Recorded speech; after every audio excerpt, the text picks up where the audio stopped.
It is not the critic who counts, not the man who points out how the strong man stumbles, or where the doer of deeds could have done them better. The credit belongs to the man who is actually in the arena, whose face is marred by dust and sweat and blood, who strives valiantly, who at best knows in the end the triumph of high achievement, and who at worst, if he fails, at least he failed while daring greatly. Theodore Roosevelt. This is the quote that inspired Dr. Brené Brown to write Daring Greatly, a book solely about vulnerability and the way that it affects our ability to live, love, parent, and lead. But let's dive in, starting with what it actually means to be vulnerable. Vulnerability is the core of all emotions and feelings. To feel is to be vulnerable. To believe vulnerability is weakness is to believe that feeling is weakness. But what exactly is vulnerability? Uncertainty, risk, and emotional exposure. Those are the three words that Dr. Brené Brown uses to identify vulnerability. The courage of being open despite knowing that it might hurt us, and that it is the core, the heart, and the center of meaningful human experiences. But when do we feel vulnerable? What are some examples of times when we might be able to relate to what Dr. Brené Brown talks about in her book?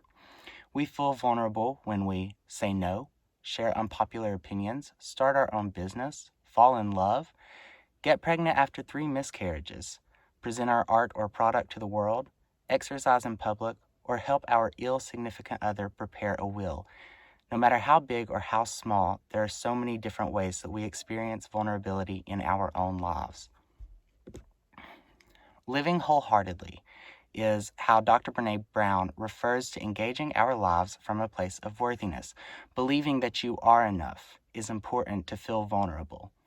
But she has 10 guideposts to wholehearted living, and those are letting go of what people think, letting go of perfectionism, letting go of feeling powerlessness, letting go of scarcity, letting go of the need for certainty, letting go of comparison, letting go of using busy or stressed as a symbol of self-worth, let go of anxiety, letting go of what you're supposed to do, and letting go of cool and always in control.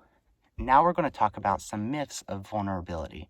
Number 1, therefore, is vulnerability is weakness. People say that all the time. Dr. Brené Brown, she used this as an exercise during a speech, her TED Talk. She asked people to raise their hand if they thought it was weak to feel vulnerable. We love when others are vulnerable, but we hate to feel vulnerable. We like to see people that are brave enough to get in front of others and speak or to perform, but we're too afraid to do it ourselves. We actually believe that vulnerability is strength, not weakness. Number 2 is I don't do vulnerability. Vulnerability is the base upon which all emotions and feelings are built, and it is a daily encounter. You can't just opt out of feeling vulnerable. It's not optional without choosing to lose feeling or to not feel emotion. Number 3 is that vulnerability is putting it all out there. It's not oversharing. It's allowing yourself to be authentic and expand your own identity alongside your inner circle. So use those people in your life, the ones that you actually trust, to experience vulnerability and to be vulnerable. That's how you're going to become better. And myth number 4 is we go at it alone. But really, we need support. We need people who care about us and who are going to be there for us. So you use those people, like I said in myth number 3, to be vulnerable and to go at it together and ask for help along the way. And Brené Brown, in her book, Daring Greatly, she uses the example of people in the stands. So the people in the stands are just the people who are critics, or they want to see you fail, or they're there for the show of your life. But the people that really matter are the ones that are going to be in that arena fighting alongside you. And some real-life applications that you can take from Dr. Brené Brown's book is the marble jar metaphor that she used with her daughter. Her daughter had a hard time at school.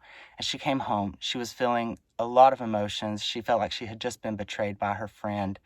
And Dr. Brown told her, just take a marble out of that little girl's jar. So the idea is that when someone does something to build trust, you add a marble. And if they take trust, then you take a marble. Another thing is this idea of scarcity. We wake up and we already feel like we're not enough. that we don't have enough freedom, or that our relationship's not good enough, or that we don't have enough free time to do what it is that we want to do. So stop letting your first thought of the day be that you aren't enough or that you don't have enough. Vulnerability and the lack thereof impacts every relationship. So this is really important in connecting that idea of vulnerability to interpersonal communication. Dr. Brown's research is a specific example of self-disclosure.